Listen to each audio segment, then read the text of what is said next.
COVID-19 کا مطلب ہے 19 نکات اور شراب نہیں شہد ہے۔ تحریک انصاف کے یہ وزراء کچھ زیادہ نہیں بولتے۔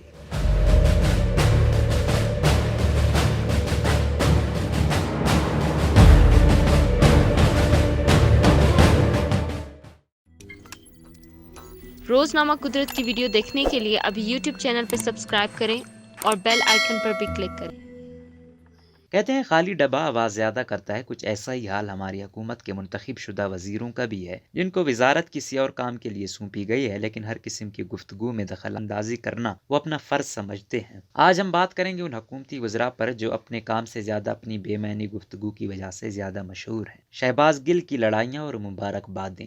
یہ حضرت ویسے تو وزیر اعظم کے مشیر خاص ہیں، لیکن یہ اپنی متنازع گفتگو اور بیانات کی وجہ سے آئے دن تنقید کا نشانہ رہتے ہیں۔ گزشتہ سال ایک پریس کانفرنس کے دوران پوچھے گئے سوال کے جواب میں شہباز گل صاحب صحافیوں پر غصہ ہو گئے اور بعد میں سوال پوچھنے والے نجی چینل کے صحافی نے دعویٰ کیا کہ شہباز گل نے کیمرہ بند ہونے کے بعد ان سے اخلاق سوز گفتگو کی ہے، جس پر صحافیوں نے ان کی گاڑی روک کر سوالوں کی بوچھاڑ کر دی، مگر شہباز گل سوالات کے جوابات دینے کے بجائے وہاں سے چلے گئے۔ اس کے بعد لاہور موٹر وے واقعے کے بعد جب شہباز گل نے عثمان بزدار اور CCPO لاہور کو مجرم کا DNA میچ ہونے پر مبارکباد دی تو بھی ٹویٹر صارفین غصے میں آ گئے اور شہباز گل سے کہا کہ مبارکباد دینے کے بجائے ان کو PTI کی حکومت کے دوران ایسا واقعہ ہونے پر شرمندہ ہونا چاہیے تھا، مگر کیا کریں کہ زیادہ بولنے کے شوق میں انسان صحیح غلط کی پہچان بھی کھو بیٹھتا ہے۔ پچھلے ہی دنوں شہباز گل کی خاتون صحافی غریدہ فاروقی سے ٹویٹر پر طنزیہ گفتگو بھی کافی مشہور رہی۔ کووڈ-19 کا مطلب ہے 19 نکات۔ بارشیں برسنے کا کریڈٹ وزیر اعظم کو دینے والی زرتاج گل سے کون واقف نہیں؟ یہ خاتون ویسے تو وفاقی وزیر برائے ماحولیاتی تبدیلی ہیں، لیکن اپنے بڑبولے پن اور عجیب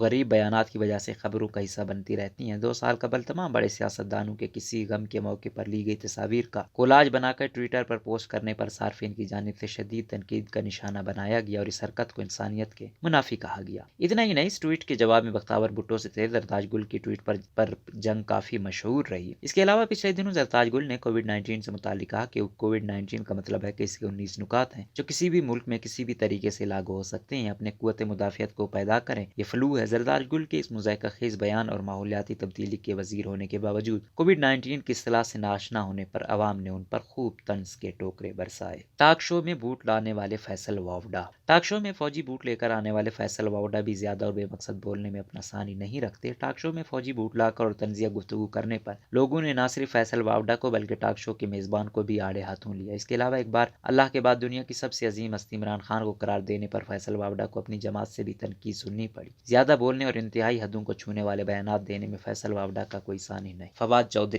چودھری جو وفاقی وزیر برائے سائنس و ٹیکنالوجی ہیں، سائنس سے تو خیر ان کو دور کا واسطہ بھی نہیں، لیکن مختلف بیانات دینے کی وجہ سے پاکستان کا بچہ ان کے نام سے ضرور واقف ہے۔ نون لیگ کے خلاف بیان بازی کرنے میں فواد چودھری کافی آگے رہتے ہیں، لیکن ایک ٹاک شو کے دوران بدعنوانی کی تحقیقات کے بارے میں سوال پر فواد چودھری کو نیب کی جانب سے نوٹس کا سامنا بھی کرنا پڑا۔ شراب نہیں شہد ہے۔ بوتل میں شراب نہیں شہد ہے۔ سیاہ کو سفید کرنے والی مثال تو سنی تھی، لیکن بقول لوگوں کے شراب کو شہد بنانے والی مثال علی گنڈاپور نے قائم کر دی، جو کہ کشمیر اور گلگت بلتستان امور کے وفاقی وزیر ہیں۔ اس کے علاوہ مریم نواز پر ذاتی نوعیت کے جملے کسنے پر کافی خبروں میں رہ چکے ہیں۔ یہی نہیں بلکہ موجودہ حکومت کے بہت سے وزراء ہیں جو اپنے زیادہ بولنے کی وجہ سے تنازعات اور تنقید کا سامنا کرتے رہتے ہیں۔ ان میں فردوس عاشق ایوان کے علاوہ مراد سعید بھی شامل ہیں، لیکن اب وہ اسمبلی کے علاوہ میڈیا پر آ کر بیان بازی کرتے نظر نہیں آتے، جو کہ بلا شبہ ایک اچھی عادت ہے۔ اس کے علاوہ سابق وزیر اطلاعات و نشریات فیاض الحسن چوہان کو بھی ان کے متنازع بیان کے سبب اپنے عہدے سے ہاتھ دھونا پڑا۔ تحریک انصاف کے حکومتی وزراء کو یہ یاد رکھنا چاہیے کہ عوام وزیروں کو باتیں کرنے کے لیے نہیں، اپنی جان و مال کی حفاظت اور ملک کی نگہداشت کی ذمہ داری کے لیے منتخب کرتی ہے۔ اس لیے موجودہ وزراء کو چاہیے کہ اپنی توجہ بیان بازی سے زیادہ اپنے کام پر دیں تاکہ عوام انہیں اچھے لفظوں میں یاد رکھے۔